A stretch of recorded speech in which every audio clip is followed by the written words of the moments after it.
Snyderman, and this is Conversations on Creating to Heal. And I'm so thrilled today to have Valerie Giglio from Boston, Massachusetts.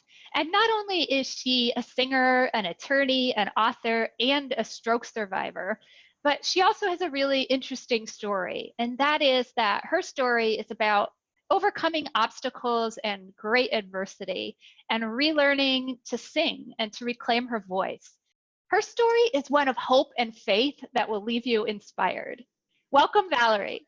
Oh, thank you. Hello, Lisa. Thank you so much for having me. It's an honor to be on this show.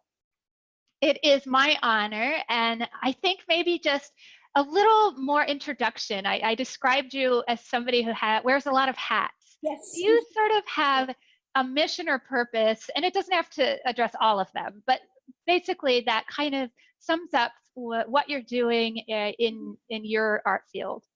Okay, sure. So I'm a singer, and I've been a singer my entire life. I'm also an attorney and an author recently, because I am a stroke survivor, and that led me to becoming an author and telling my story. Wow. Yeah, that's a lot of hats to wear. And I think I just want to launch right in. People go through different kinds of life events. Some people go through challenges or illnesses or, something else. And a lot of times that ends up transforming us. So what was it for you? What was that series of events? And how did that most significantly transform you? Sure. Well, I had a stroke really out of nowhere for no reason. I was perfectly healthy, and I just turned my neck the wrong way in 2014, one morning. And then That's unbelievable, by the way, just to get it out of nowhere. I just had to say that. It's rare. It's rare. It's not that rare, because it's, unfortunately, there are, it's something that's growing. It's amongst younger population. It's a vertebral artery dissection, and it's breaking the arteries in the neck. And so what happens is it causes the blood to clot, and the blood travels to its nearest neighbor, which is the brain. And in my case, I had a brainstem stroke, which completely paralyzed the left side of my body and took away my singing voice, which was, it was horrific for me.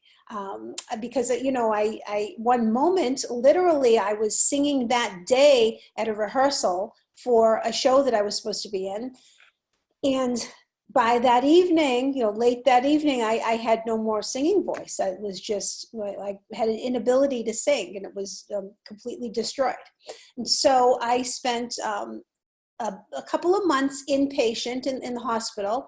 And then I was in Spalding rehab outpatient for a year, where I had to relearn to walk, to use my left side, my left hand. And then I, relearned to sing. I relearned to sing as I was doing this. And I just started note by note, first by breathing, learning how to breathe again, and learning how to do the things that we take for granted, I guess you could say.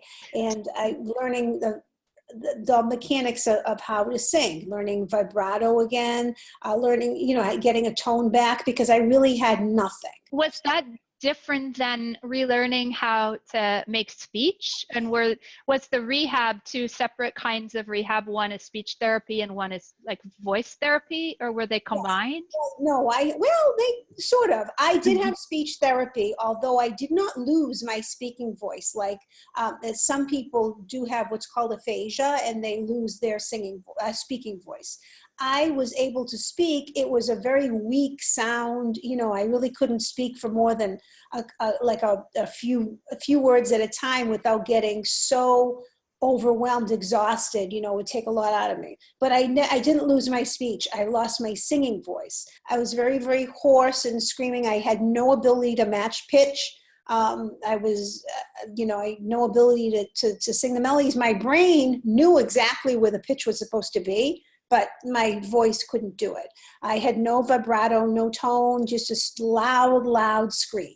And so how did this turn into you wanting to share your story when you went through all of this? I just wanted people to know that, just because, you know, they see people that have had a stroke and they assume they're all old, elderly, and, you know, I just wanted people to hear from a younger person, and people to know never to give up, because, you know, it's important never to give up. I mean, I started little by little by little, and I wanted to share my experience with people and to inspire them. And I remember when I was in the hospital, my father really encouraged me to, he said, you know, you're going to help a lot of people, you know, one day. And, you know, that was it. And I just really wanted to get my story down. And I started writing the book when I was in the hospital. I used one hand. I'd have the iPad out and I would, you know, type with one hand. But then I wanted to document my recovery in all the stages. You know, I was going up, it kept going, getting better and better. And, you know, with all the training and the therapy that I was doing every single day. So your story is remarkable in a lot of ways, because you're even just listening to you talk about relearning to sing. Mhm. So many people need to just relearn how to be in their bodies, you know, adapt to slower bass lines and all of that. And here you are having to face all of that, but still saying, I'm going to be doing more, you know, I'm going to get my passion back. So I just think that's extraordinary. Thank Yeah. you. Thank you so much. That was so important to me. I remember, you know, at first when I was in the hospital, I couldn't even watch my old videos without crying. It was just so painful. And then, you know, I started realize, well, maybe I can get it back. And, you know, I'm going to really work hard to do it. And when I got discharged from the hospital, I remember sitting on my couch and saying, you know, that I wanted to apply to Berklee College of Music in Boston in 2 years. And it was insanity. I don't know how I ever thought that I could do that, because that's the best contemporary music school in the world. And, you know, it's pretty difficult with the auditioning process. So, but I was determined to do that. And so I practiced every single day and just built it up and built it up. And my voice started to come back, and I started to do different techniques. I went to voice therapy at Mass General Hospital, the same doctor as Adele and Steven Tyler and all the Julie Andrews. And I'm lucky that I live 15 minutes away from this. And I just had a lot of therapy, and I had studied at local music school with an instructor here as well. And we just went forward on that. And then I auditioned for Berklee 2 years when I originally said that I was going to audition, and then I got in. So Congratulations. And what an extraordinary story. That's so great for you, Valerie. So I want to switch gears. I want to talk about two things. Yes. One is, how has this process, how has sharing your story, both in the creating, so maybe in the writing of the book, and also when you're actually sharing your story with others, how is that helping, you know, to heal? And how do you experience that healing? So for some people, it might be spiritual, it might be physical, you know, or something else. For me, getting back to what I used to do was so healing. And I'm a member of the Recording Academy, as you are. And, you know, I remember Laura Sullivan had asked me to be in a little video, We Are Love or something, and just sing one note. And that's all I had to do was sing one note. And so that's, being able to do that made me feel like I was still a singer. And so having all the colleagues in the academy that would say, oh, you know, would you do this? And it made me feel like I was still a performer. And that helped my psyche, because then I thought, well, hey, if I'm still a performer, maybe, you know, I can get this back. And just feeling like it's possible that you can do the things that you like to do before, that you know, your life doesn't have to change. And that helped me heal mentally, spiritually, physically. So those little things are important, I believe, for everyone.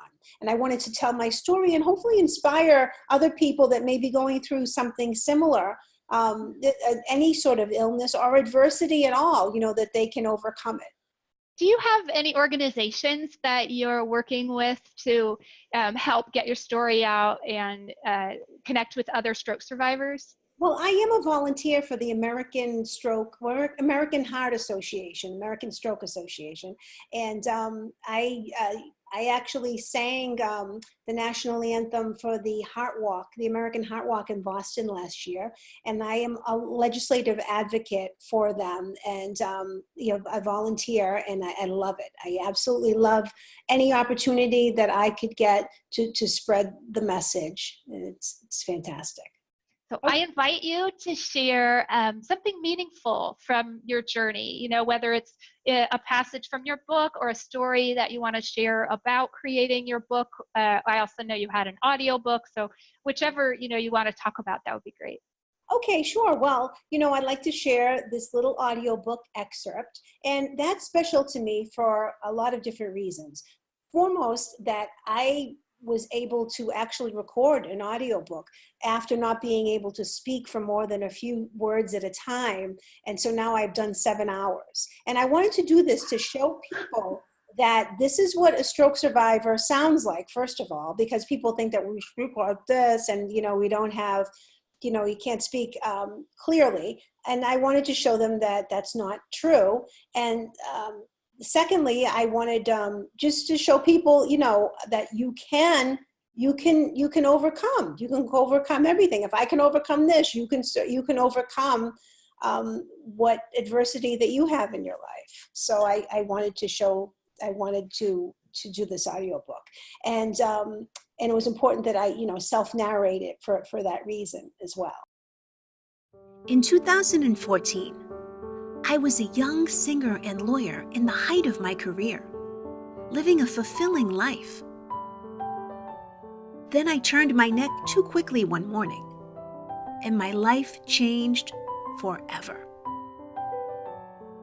I suffered a devastating and life-threatening brainstem stroke that left me paralyzed on my left side, confined me to a wheelchair, and stole my singing voice. As I lay in a hospital bed, unable to move a muscle and with a dangerous blood clot in my brainstem, I pined for the days I had walked normally, the days I had felt the breeze teasing my hair when I ran, and the softness of the grass beneath my bare feet. I craved a return to the days I effortlessly sang the velvety tones of an Ella Fitzgerald song. It was an unrequited love of these simple things that impelled me and helped me ferociously claw my way from the depths of despair to the light again. I may have been beaten down, bruised, and battered, but I was steadfast in my resolve, climbing my way out to triumph over a stroke that threatened to steal my body, my soul, and my singing voice. And what has the impact been when you've shared that? I know, for example, as part of the Recording Academy, that was something that got shared around a lot of people. Did you get great feedback? Oh, yes, I got amazing feedback. It was on the first round ballot of the Grammy Awards last year under Best Spoken Word Album. It was just a wonderful experience. I made a lot of new friends, and hopefully I inspired some folks. I had a lot of people tell me that they had a close relative or a friend that also suffered a stroke at a younger age or at any age, and they were going to share my audiobook and my book with that person. So I had a lot of that going on too, and I loved that. And that's really what really stuck out, in my mind. If I could just reach other people and just get it around there as much as possible. Wonderful. Yeah. I want to thank you for taking time today to come onto the show. And before we go, I want to say, are there some life lessons that you may have learned on your journey that may either help somebody similar, on their path, or as somebody going through illness and adversity? Yes, I want to encourage people to never give up. That's the single biggest thing that I've learned. Never give up. If I gave up, I'd be in a nursing home right now, just rolled over. I can't not be able to do anything. Never give up. It may not be the same. My hand is not the same as it was. It's not exactly straight, and they'll never be, but that's okay. You just have to that's part of overcoming adversity, to just enjoy life and enjoy the life that you have. And if the path takes you, the highs and lows, and you're not the same as you used to be, well that's okay. You can change, but never give up. You can find different ways to do things. Maybe you don't walk the same way anymore. That's okay. You can use a cane. You can, that's what I have, plenty of canes, so. As do I. So on Yeah. those inspiring words, never give up. And thank you, Valerie, for coming on to Conversations on Creating to Heal. Thank you so much, Lisa, for having me. It's an honor.